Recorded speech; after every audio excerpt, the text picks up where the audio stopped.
Gases के behaviour के ऊपर जो अलग-अलग लॉ दिए गए हैं, जैसे Boyle's law, Charles law, Avogadro law, इन सब के बारे में आपने कहीं न कहीं तो सुना ही होगा।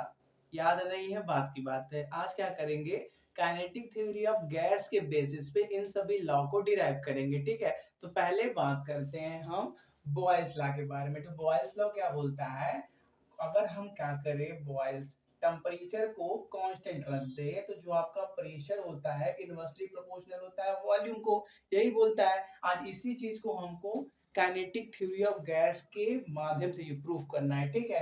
तो काइनेटिक थ्योरी ऑफ गैस क्या बोलता है, कोई भी अगर 1 ग्राम मॉलिक्यूल है वो किसी कंटेनर के अंदर रखा हुआ है तो उसके वॉल्स पे क्या लगाएगा, प्रेशर लगाएगा। और वो प्रेशर कितना होता है, one pressure is equal to 1/3 3 m/v/c², ठीक है? यहाँ पे देखो m क्या है, एक मॉलिक्यूल का मास, n क्या है, एवोगाड्रो नंबर, या n को ऐसा भी बोल सकते हो, n है नंबर ऑफ मॉलिक्यूल्स, ठीक है? हमने मान लिया कि जो 1 ग्राम में नंबर ऑफ मॉलिक्यूल्स है वो एवोगाड्रो नंबर के बराबर है।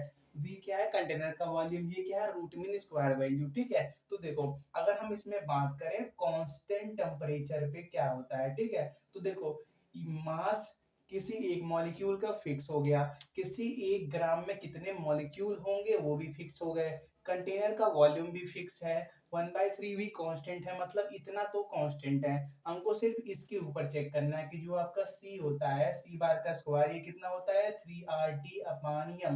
m क्या होता है, मॉलिक्यूलर वेट होता है, तो मॉलिक्यूलर वेट भी किसी एक गिवन गैस का फिक्स होगा, तो मतलब ये भी कांस्टेंट हो गया। अगर हम क्या करें, इसमें टेम्परेचर भी कांस्टेंट कर दें तो ये पूरा कांस्टेंट हो जाएगा, क्योंकि 3 भी कांस्टेंट है, आर यूनिवर्सल गैस कांस्टेंट, हम तो कांस्टेंट बना ही दिया क्योंकि वो मॉलिक्यूलर वेट एक पर्टिकुलर गैस के लिए फिक्स रहेगा। वेरी सिर्फ क्या कर सकता है, टेम्परेचर, अगर ये भी कांस्टेंट हो जाए तो ये भी कांस्टेंट हो जाएगा, तो आप क्या बोल सकते हो, एट कांस्टेंट टेम्परेचर जो रूट मीन स्क्वायर वैल्यू होता है फॉर ए पर्टिकुलर गैस, वो भी क्या होगा, कांस्टेंट होगा। वहां से आप सिंपली क्या बोल सकते हो, pressure is inversely proportional to volume, ठीक है? इसको इसको और इन सब को एक कांस्टेंट कोई अलग से बना दो, ठीक है? और सिर्फ क्या करो, प्रेशर और वॉल्यूम को छोड़ो तो क्या बचेगा, pressure is inversely proportional to volume, यही कांस्टेंट हटाओगे तो यही सब आपके पास आ जाएगा, ठीक है? नोट करो। नेक्स्ट बात करते हैं चार्ल्स लॉ के बारे में। तो वो बोलता क्या है कि अगर कोई गैस कंटेनर के अंदर कोई गैस भरा हुआ है, ठीक है?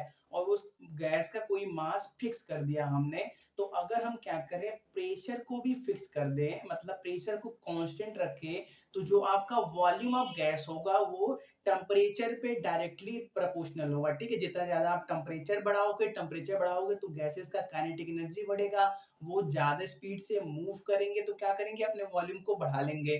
टेम्परेचर कम करोगे तो वो क्या होंगे, पास आने लगेंगे, कंडेंस होने लगेंगे, तो उनका वॉल्यूम कम हो जाएगा, ठीक है? तो चार्ल्स लॉ क्या बोलता है, at constant pressure volume of a given amount of gas is directly proportional to its temperature, ठीक है? इसी बात को हमको क्या, काइनेटिक थ्योरी ऑफ गैसेस के बेसिस पे प्रूफ करना है, ठीक है? तो अकॉर्डिंग टू काइनेटिक थ्योरी जो प्रेशर होता है वो किसके बराबर होता है, 1/3 mn/v/c², ठीक है, रूट मीन स्क्वायर, ठीक है? तो देखो, हम क्या करते हैं, v को इधर मल्टीप्लाई कर दो तो क्या बन जाएगा, pv इज इक्वल टू ये।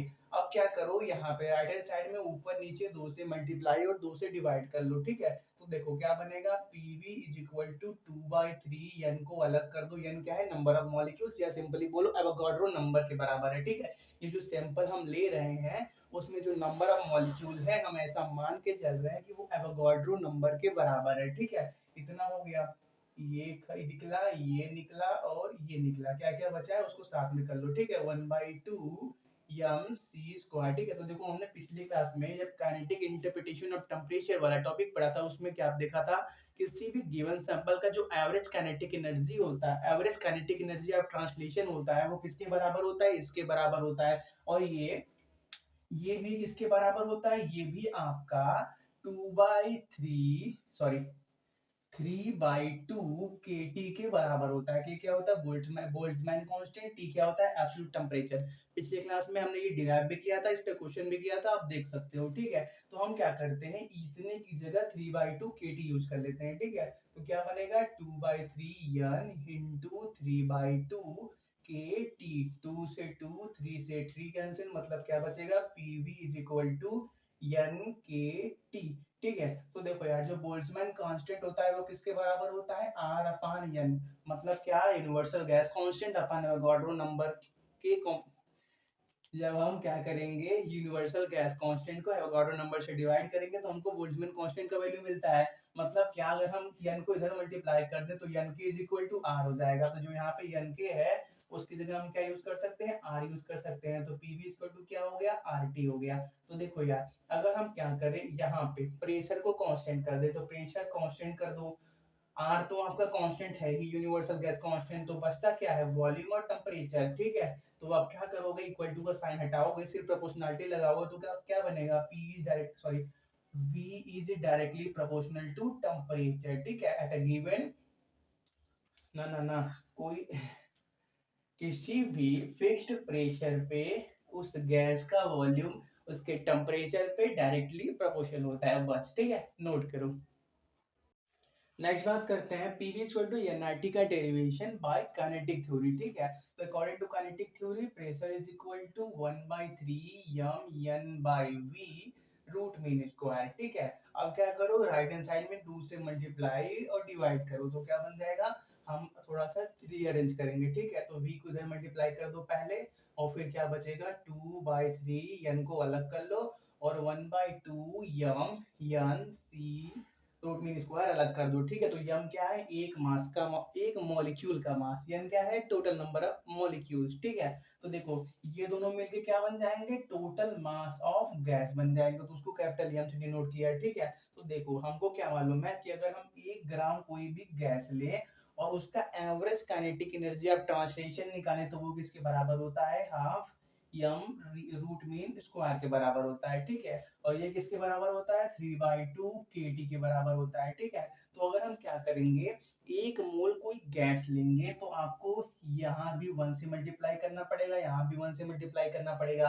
अगर आप कोई n मोल गैस लोगे तो उसके लिए आपको यहाँ भी n और यहाँ भी n से मल्टीप्लाई करना पड़ेगा। ये सब बात हमने पिछले क्लास में किया था। ठीक है, तो देखो अगर हम क्या करें, यहाँ पे हमने अभी कोई अमाउंट फिक्स नहीं किया है कि हम कितने की बात कर रहे हैं। तो अगर आप n मोल की बात करोगे तो यहाँ पे भी n से मल्टीप्लाई करना पड़ेगा, क्योंकि आप किसकी बात कर रहे हो, n मोल गैस की बात कर रहे हो। तो यहाँ पे n से मल्टीप्लाई करोगे तो इसकी जगह पे क्या लिख सकते हो, ये लिख सकते हो। ठीक है, मतलब क्या, 2/3 n into 1/2 m c square की जगह क्या लिख सकते हो, 3/2 kT लिख सकते हो। ठीक है, अभी हम n नहीं लिखे। ठीक है, अब अगर क्या करना, n मोल के लिए लिखना है तो ऊपर लिख देना फॉर n मोल, उसके बाद स्टार्ट करना, तो यहाँ भी n मल्टीप्लाई करना, यहाँ भी n मल्टीप्लाई करना। ठीक है, तो यहाँ से क्या होगा, सिंपली बचेगा n इंटू क्या होता है, r होता है, रेडबर्ग गैस कांस्टेंट, तो पीवी इक्वल टू क्या हो जाएगा, आरटी हो जाएगा। ठीक है, अगर आप क्या करना है, n मल्टीप्लाई करोगे तो n यहाँ भी आएगा तो क्या बन जाएगा, पीवी इक्वल टू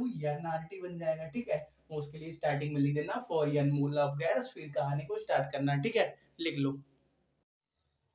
नेक्स्ट बात करते हैं ग्राहम्स लॉ ऑफ डिफ्यूजन के बारे में। तो ये क्या बोलता है कि अगर किसी एक कंटेनर में गैस भरा हुआ है, ठीक है, और उस कंटेनर में एक छोटी सी होल कर दी जाए तो कुछ किस स्पीड से गैस आपका कंटेनर से बाहर निकलेगा उसके बारे में वो बोलता है। The rate of diffusion of a gas is inversely proportional to square of its density. ठीक है, किसी भी गैस की बात करो, फॉर अ पर्टिकुलर गैस जो आपका रेट ऑफ डिफ्यूजन होता है, मतलब किस स्पीड से गैस उस होल से बाहर निकलेगा, वो इनवर्सली प्रोपोर्शनल होता है square of its density, gas के डेंसिटी के स्क्वायर के बराबर। ठीक है, तो इसको आज हमको प्रूव करना है बाय यूजिंग काइनेटिक थ्योरी। ठीक है, तो काइनेटिक थ्योरी के अकॉर्डिंग क्या होता है, pressure is equal to 1/3 mn by v c square. Suppose कर लो कोई एक गैस है जिस कोई ये गैस का सिंपल है जिसमें एक मॉलिक्यूल का मास स्मॉल m है, उसके अंदर n नंबर ऑफ मॉलिक्यूल है, कंटेनर का वॉल्यूम भी है, ये क्या है, रूट मीन स्क्वायर वैल्यू। ठीक है,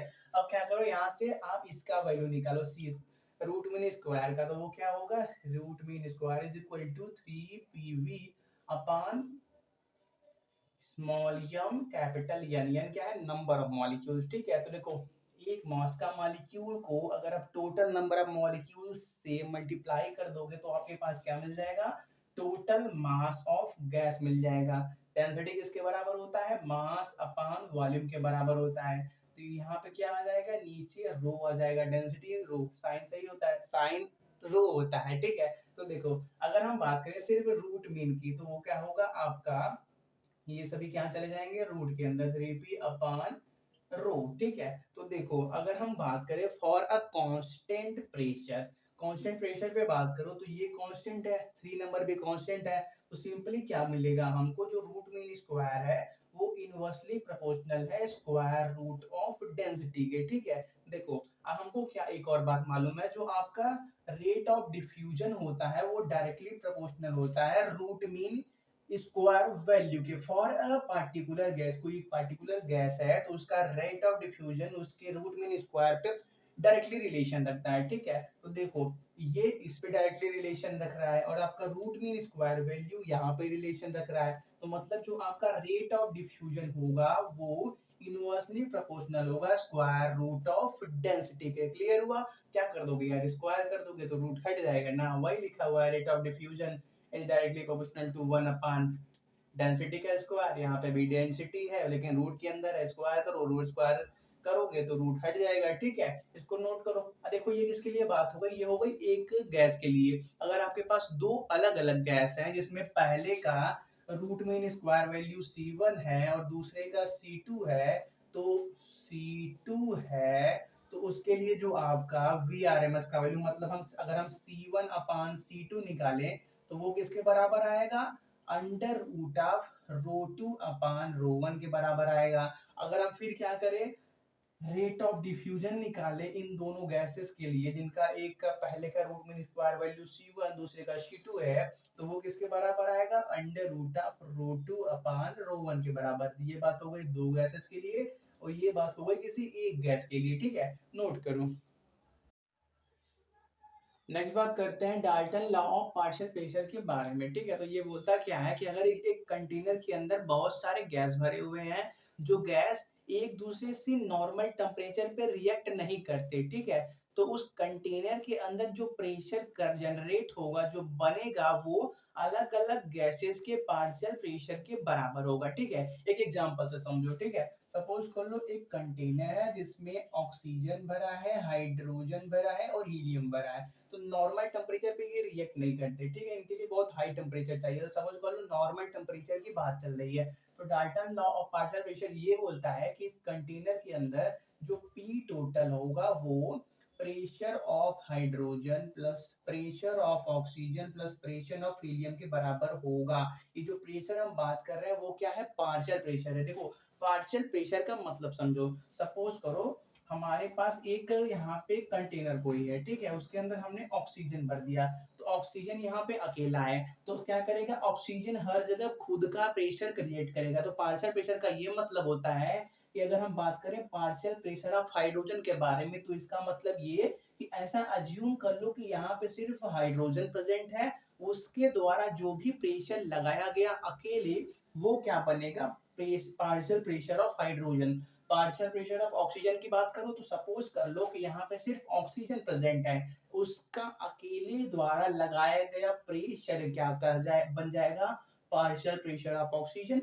ऐसे ही partial pressure of helium, helium द्वारा लगाया गया, ठीक है। कोई एक मिक्सचर रहे और उसके अंदर पूछा जाए पार्शियल प्रेशर किसी एक का, तो अज्यूम कर लो कि उस मिक्सचर में सिर्फ वही प्रेजेंट है, अब उसके द्वारा जो भी प्रेशर लगाया जाएगा वो क्या बन जाएगा, पार्शियल प्रेशर, ठीक है। तो देखो यही बोलता है हमारा डाल्टन लॉ कि जो आपका पी टोटल होता है वो क्या, अलग अलग गैसेस के पार्शियल प्रेशर के सम के बराबर होता है। इसी को हमको क्या करना है, काइनेटिक थ्योरी से प्रूव करना है, ठीक है। तो क्या कर लेते हैं, एक सेकंड इसको पहले रफ कर दें। सपोज करो हमारे पास एक कंटेनर है, ठीक है, जिसका टोटल वॉल्यूम कैपिटल V के बराबर है। हमने क्या किया है, कोई ए टाइप का गैस लिया जिसके N1 मॉलिक्यूल्स हमारे पास है, हमने उसको इसके अंदर डाला, ठीक है। और जो ये मॉलिक्यूल्स हैं N1 जिनका नंबर है, हर अलग अलग मॉलिक्यूल का मास M1 है, और यहाँ पे जो ये ए गैस द्वारा प्रेशर लगाया जाएगा, उस प्रेशर का वैल्यू P1 है। ठीक है, प्रेशर क्यों, देखो अभी हमने सिर्फ एक गैस डाला है, अभी और 2-3 डालोगे तो क्या बन जाएगा, ए द्वारा जो प्रेशर लगाया जाएगा वो पार्शियल प्रेशर बन जाएगा। तो ए का जो पार्शियल प्रेशर है वो P1 के बराबर है, और ये मॉलिक्यूल्स का जो रूट मीन स्क्वायर वैल्यू है वो R1 के बराबर है। ठीक है, और क्या करो, एक दूसरा कोई गैस लो B। ठीक है, उसके क्या है, हमारे पास N2 मॉलिक्यूल्स हैं, उसको इसके अंदर डालो। ठीक है, और इन सभी अलग अलग मॉलिक्यूल का मास m2 के बराबर है, बी द्वारा लगाया गया पार्शियल प्रेशर P2 के बराबर है, और इन सब का root mean square value R2 के बराबर है। ठीक है, चलो इतना हो गया, R2 बनाए, रूट मीन स्क्वायर को हम C1 से डिनोट करते हैं, चलो उसको C1 से ही करो। ठीक है, क्योंकि पिछले वाले में हमने जो रेट ऑफ डिफ्यूजन पढ़ा था उसमें हमने रेट ऑफ डिफ्यूजन को R से डिनोट किया था। ठीक है, इसको C1 से डिनोट कर दो, इसको C2। ठीक है, रूट मीन स्क्वायर वैल्यू को। ठीक है, तो अब हम क्या बात करें, अगर हम अकॉर्डिंग टू जाए काइनेटिक थ्योरी ऑफ गैसेस, तो according to kinetic theory of gases जो प्रेशर होता है किसी कंटेनर के अंदर वो किसके बराबर होता है, 1/3 M N by V root mean square. ठीक है, तो देखो यहाँ पे यम क्या होता है, एक मास का मॉलिक्यूल, एन क्या होता है, नंबर ऑफ मॉलिक्यूल, बी क्या होता है, वॉल्यूम ऑफ कंटेनर। ठीक है, तो हमने अभी सिर्फ 2 गैस डाला, सपोज कर लो तीसरा भी डाला तो उसका क्या होगा, उसमें n3 नंबर ऑफ मॉलिक्यूल्स होंगे, अलग अलग का मास m3 होगा, पार्शियल प्रेशर P3 के बराबर होगा, और root mean square value C3 के बराबर होगा। ठीक है, ऐसे ही चौथा पांचवा हम बहुत सारे मिक्सचर गैस से जिसमें मिलाते जाएंगे और एक मिक्सचर बनाते जाएंगे। ठीक है, और ये जो गैसेस हम मिला रहे हैं ये सभी क्या कर रहे हैं, एक कांस्टेंट टेम्परेचर पे मिला रहे हैं। ठीक है, टेम्परेचर क्या है, हर जगह कांस्टेंट है। तो अब जब क्या करोगे, आप गैसेस को मिलाओगे तो गैसेस क्या होंगे, इसके अंदर हर जगह फैलना स्टार्ट करेंगे। सपोज कर लो इसको इसके अंदर किया तो ये क्या होगा, हर जगह फैलना चाहेगा, फैलेगा और अपना प्रेशर एग्जर्ट करेगा। बी को इसके अंदर डालोगे तो वो भी पूरे वॉल्यूम में फैलेगा, अपना प्रेशर एग्जर्ट कर लेगा, क्योंकि गैसेस है, गैसेस पूरे वॉल्यूम में फैल जाते हैं। ठीक है, तो जितने भी गैसेस आप ले रहे हो सभी कैपिटल वी वॉल्यूम ऑक्युपाई करेंगे। ठीक है, कोई ऐसा नहीं है कि ए गैस है तो वो इतने में ही रहेगा, बी गैस है तो वो इतने में ही रहेगा, सभी क्या करेंगे, total capital V volume occupy करेंगे। ठीक है, तो अगर हम पहले गैसेस की बात करें इसके द्वारा कितना प्रेशर लगाया गया होगा। ठीक है, तो देखो v को यहाँ पे मल्टीप्लाई कर लो। ठीक है, क्योंकि बार बार v नीचे रहेगा तो थोड़ा सा दिक्कत होगा कैलकुलेशन करने में। तो पहले बात करें pressure exerted by a on this volume, तो किसको उसको क्या लिखोगे P1, क्योंकि इसके द्वारा क्या है, जो प्रेशर पार्शियल प्रेशर एग्जर्ट किया गया है वो P1 के बराबर है। तो P1b is equal to 1/3 m1, कितने नंबर ऑफ मॉलिक्यूल, सॉरी अलग अलग मॉलिक्यूल का मास कितना है m1, कितने नंबर ऑफ मॉलिक्यूल है n1, और रूट मीन स्क्वायर C1 है तो उसका स्क्वायर। ठीक है, फिर बात करें अगर दूसरे के लिए, तो दूसरे के लिए क्या होगा, P2b is equal to 1/3 m2 n2 c2 square. ठीक है, ऐसे ही क्या होगा तीसरे के लिए, चौथे के लिए, पांचवे के लिए। अगर हम क्या करें, सारे जो हम बना रहे हैं गैसेस का प्रेशर उन सबको ऐड करें तो क्या होगा, तो देखो लेफ्ट हैंड साइड में क्या है, P1 P2 P3 ऐसे आता रहेगा, लेकिन वॉल्यूम हर जगह सेम रहेगा। ठीक है, तो for n type of gases के लिए आप क्या करो, P1 plus P2 plus P3 plus dot dot dot, ये लेफ्ट हैंड साइड की बात चल रही है, ये अलग कर दो, और वॉल्यूम तो सबका सेम ही रहेगा। ठीक है, फिर राइट हैंड साइड में आओ, राइट हैंड साइड में क्या है, 1/3 तो सब में रहेगा, सिर्फ चेंज ये सब हो रहे हैं। तो क्या करो, 1/3 को बाहर कर दो, अंदर क्या बचेगा, पहले के लिए m1 n1 c1 स्क्वायर, दूसरे के लिए m2 n2 c2 का स्क्वायर, फिर तीसरे के लिए करोगे तो n m3 n3 c3 का स्क्वायर। ठीक है, ऐसे ये स्टोरी आगे बढ़ती जाएगी। ठीक है, तो देखो हम क्या करें, इसमें ऊपर नीचे 2 से मल्टीप्लाई कर दो और 2 से डिवाइड कर दो। ठीक है, तो 2 से मल्टीप्लाई करोगे 2 से डिवाइड करोगे तो हर जगह करना पड़ेगा, तो ऊपर भी हर जगह करोगे नीचे भी हर जगह करोगे। ठीक है, तो जो ऊपर आप हर जगह मल्टीप्लाई कर रहे हो उसको बाहर ही रहने दो। ठीक है, ऊपर वाले को मल्टीप्लाई मत करो, और ये जो नीचे मल्टीप्लाई किए हो उसको हर जगह मल्टीप्लाई कर दो। ठीक है, ऐसा क्यों किया, देखो हमको क्या मालूम है, किसी पर्टिकुलर गैस का average kinetic energy of translation का वैल्यू पता है कि वो किसके बराबर होता है, 1/2 mc² के बराबर होता है। और किसी एक कांस्टेंट टेम्परेचर पे बात करें तो अलग-अलग गैसेस का जो एवरेज काइनेटिक एनर्जी होता है वो क्या होता है, सेम होता है। ये सब हमने पिछले क्लास में बात किया था, ठीक है। तो इतना नोट करो, ये ऊपर वाला इतना रफ कर दे, ठीक है। तो उसके बारे में बात करते हैं। तो यहाँ तक हो गया। फिर हमने क्या मालूम है कि जो आपका किसी एक पार्टिकुलर गैस का average kinetic energy of translation होता है वो किसके बराबर होता है, हाफ यम रूट मीन स्क्वायर के बराबर होता है, ठीक है। और किसी एक कांस्टेंट टेम्परेचर पे सारी गैसेस का average kinetic energy of translation क्या होता है, सेम होता है। तो अगर हम पहले गैस की बात करें तो पहले गैस का average kinetic energy of translation दूसरे गैस का, तीसरे गैस का, सभी क्या होगा, सेम होगा। मतलब क्या, 1/2 m1c1 square is equal to 1/2 m1c2 square is equal to 1/2 m3c3 square, ठीक है। ऐसा ये चलता रहेगा सारे मॉलिक्यूल्स, सारे गैसेस के लिए। सपोज करो ये जो average kinetic energy of translation है वो कोई कैपिटल के बराबर है, के कोई कांस्टेंट है, ठीक है। तो देखो इन सभी की जगह क्या यूज कर लो, के यूज कर लो। तो यहाँ पे भी के, यहाँ पे भी के, यहाँ पे भी के, सारे के को कॉमन करके बाहर निकाल लो। तो क्या मिलेगा हमको, P1 plus P2 plus P3 plus dot dot dot V is equal to 2/3। के बाहर निकला, अंदर क्या बचेगा, n1 plus n2 plus n3 dot dot डॉट, यही बचेगा। तो n1 plus n2 plus n3 plus यहाँ तक उसके अंदर नंबर ऑफ गैसेस होंगे उतने तक का मॉलिक्यूल्स, ठीक है। तो n1 क्या है, पहले गैस के अंदर नंबर ऑफ मॉलिक्यूल, n2 क्या है, दूसरे गैस के अंदर नंबर ऑफ मॉलिक्यूल। तो देखो सपोज कर लो ये सभी क्या है, स्मॉल n के बराबर है, ठीक है। स्मॉल n क्या है, पूरे गैसेस के अंदर जो नंबर ऑफ मॉलिक्यूल है, ठीक है। तो ये किसके बराबर आ गया, इसके बराबर आ गया। अगर हम ऐसा अज्यूम करें कि जो पार्शियल प्रेशर अलग अलग गैसेस का आया है वो किसके बराबर हो जाए, एक पार्टिकुलर टाइम के लिए P के बराबर हो जाए, ठीक है। कि ये जो आपका पार्शियल प्रेशर पहले गैसेस का, पार्शियल प्रेशर P2 दूसरे का, partial pressure D2 third gas plus dot dot dot ये जो है ये किसके बराबर हो जाए, एक कैपिटल P के बराबर हो जाए। तो उस टाइम पे क्या होगा, PV is equal to 2/3 n k हो जाएगा, ठीक है। हमारे पास ये रिलेशन बना, ठीक है। और हम according to kinetic theory of gases क्या होता है कि अगर किसी एक कंटेनर का वॉल्यूम V है तो उसके ऊपर जो प्रेशर लगता है वो किसके बराबर होता है, 1/3 mn by V root mean square के बराबर, ठीक है। तो हमने अभी क्या अज्यूम किया कि ये सभी किसके बराबर है, एक P के बराबर है। मतलब अगर PV इज इक्वल टू इतना लिख सकते हो अपने एजम्पशन से, कौन सा एजम्पशन कि P1 P2 P3 किसके बराबर है, P के बराबर है। तो आप PV इज इक्वल टू इतना भी लिख सकते हो according to kinetic theory of gas. तो मतलब क्या, ये रिलेशन और ये रिलेशन बराबर है।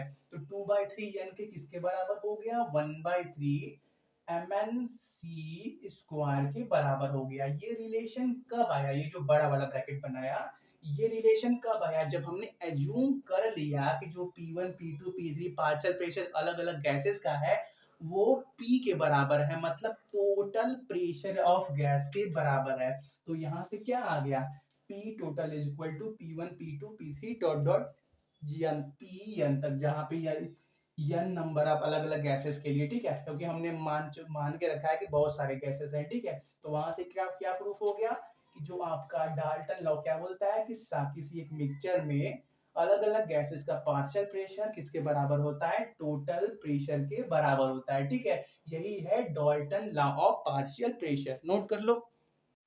नेक्स्ट बात करते हैं एवोगाड्रो हाइपोथेसिस के बारे में। तो पहले बात करते हैं कि एवोगाड्रो जो नंबर होता है 6.022 इंटू 10⁻23 ये कितना बड़ा हो सकता है, ठीक है। आप सोच सकते हो कि ये कितना बड़ा होगा। अगर आप क्या करो, पॉपकॉर्न लो, ठीक है, और उन पॉपकॉर्न को पूरे अमेरिका पे फैला दो तो आप 9 मील जमीन के अंतर तक पूरे यूनाइटेड स्टेट्स को ढाक सकते हो। कितना बड़ा ये नंबर होता है, ठीक है। या थोड़ा सा और सोचना स्टार्ट करो, ठीक है। अगर आप इतने अच्छे मैथमेटिशियन हो गए हो जो आप एक सेकेंड में 10 मिलियन वर्ड्स काउंट कर सकते हो तो आपको total number of particle in Avogadro number count करने में 200 बिलियन ईयर लगेंगे। काउंट कर लोगे आप, ग्रेट हो, ठीक है। बात करते हैं हाइपोथेसिस के बारे में। तो ये बोलता ये है कि अगर हमारे पास दो अलग अलग गैसेस हैं, और उनका अगर हम प्रेशर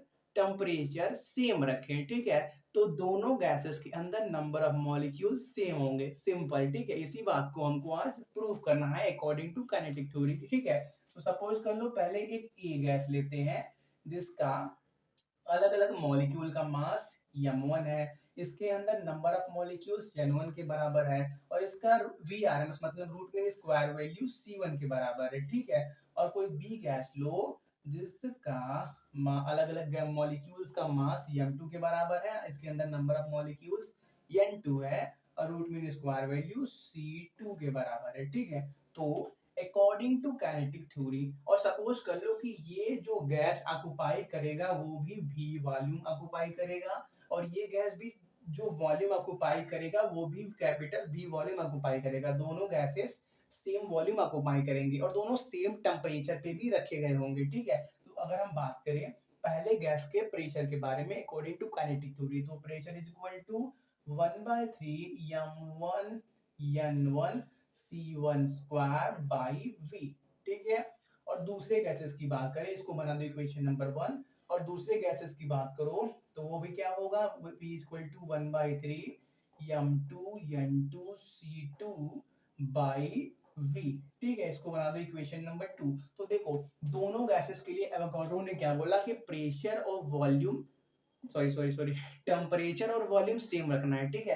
तो देखो इसका भी प्रेशर पी लिया हमने, इसका भी प्रेशर पी लिया, तो लेफ्ट हैंड साइड में इक्वल है तो राइट हैंड साइड में भी इक्वल होंगे क्योंकि कांस्टेंट वॉल्यूम लिया है जिसकी वजह से दोनों साइड प्रेशर भी सेम आया, ठीक है। तो देखो मतलब क्या पी ये पहला रिलेशन दूसरे रिलेशन के बराबर है, तो रखो 1/3 m1 n1 c1 square by v is equal to 1/3 m2 n2 n2 c2 square by v। तो देखो 1/3 v 1/3 कैंसिल, बचेगा क्या, सिर्फ हमारे पास m1 n1 c1 square equal to m2 n2 c2 square, ठीक है।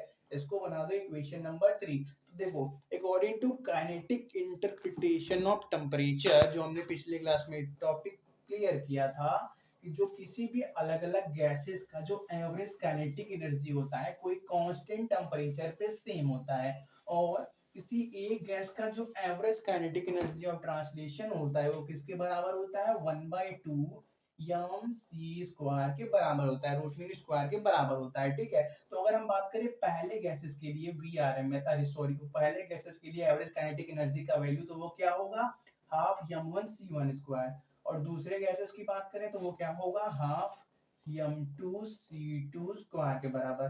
कांस्टेंट टेम्परेचर मतलब सेम टेम्परेचर पे बात चल रही है तो दोनों वैल्यू बराबर होंगे, मतलब ये इसके बराबर होगा तो ये कैंसिल हो जाएंगे, वहां से हमको क्या मिलेगा, m1 c1 square is equal to m2 c2 square मिलेगा, दोनों वैल्यू बराबर है। इसको एक सेकंड के लिए कोई कांस्टेंट अल्फा, चलो अल्फा बोल दो, कोई कांस्टेंट है अल्फा ना, दोनों वैल्यू बराबर है। तो यहाँ पे भी ये अल्फा n, ये n1 और यहाँ पे अल्फा n2, ठीक है। अल्फा से alpha cancel, n1 is equal to क्या मिला, n2 n1 n2 हमने माना क्या था, नंबर ऑफ मॉलिक्यूल्स माना था किसी गिवन गैस के अंदर। तो देखो क्या हुआ, हमने जब वॉल्यूम और टेम्परेचर सेम रखा तो दो अलग अलग गैसेस के अंदर नंबर ऑफ मॉलिक्यूल्स क्या आ गया, सेम आ गया, यही बोलता है एवोगाड्रो हाइपोथेसिस। डिफरेंट अगर हमारे पास दो अलग अलग गैसेस हैं, हाँ वही बोलता है भाई, चल नोट कर ले।